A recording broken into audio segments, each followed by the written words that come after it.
Les pesticides seront mesurés dans l'air en 2018 au moment où le glyphosate est réautorisé pour 5 ans. Dans l'Union européenne, la France s'apprête à lancer une campagne de mesure des pesticides dans l'air. 90 substances prioritaires vont être surveillées.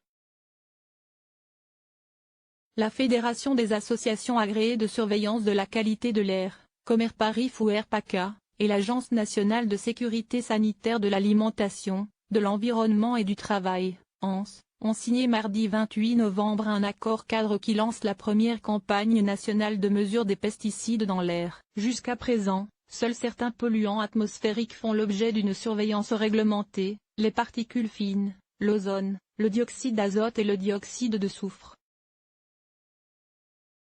En ce qui concerne les pesticides, seules quelques régions pionnières comme le Centre ou le Poitou-Charentes évaluent les concentrations dans l'air.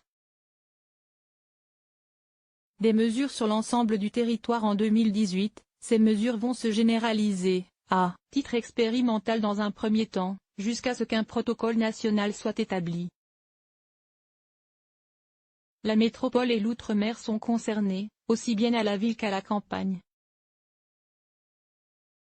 90 substances jugées prioritaires vont être étudiées, notamment le glyphosate, herbicide classé cancérogène probable, dont l'Europe vient de reconduire pour 5 ans l'autorisation de mise sur le marché.